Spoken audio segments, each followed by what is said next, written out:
वो काटा जा रहा है। कालाम स्नो फेस्टिवल में इब्तिदाई केक जो है वो इस वक्त काट रही हैं और ज़बरदस्त जी ऑरेंज केक है जो कि स्नो से बनी हुई है। बड़ी मेहरबानी जी, खाएं बिस्मिल्लाह खरे केक खाएं। माल्टा वर्का कसी अवल माल्टा वर्का ब्यावो हमारो परेशान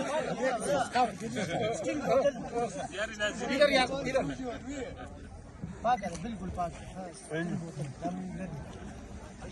अब फर्स्ट टाइम पे स्नो केक खाया जा रहा है और यकीनन खुरी रहे टोलो सरा वक्त ले लाला जाना कटी कई गन तल ख्याल का ये लाने मा चाहिए लाला वो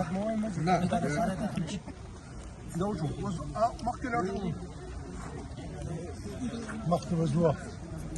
مخي استعملوا اذا قولوا بس ده مزاري ده ده بالمعنى واي واي واي केक को खरारा बशी कना كل شيء نبيها بعد خبري كوزا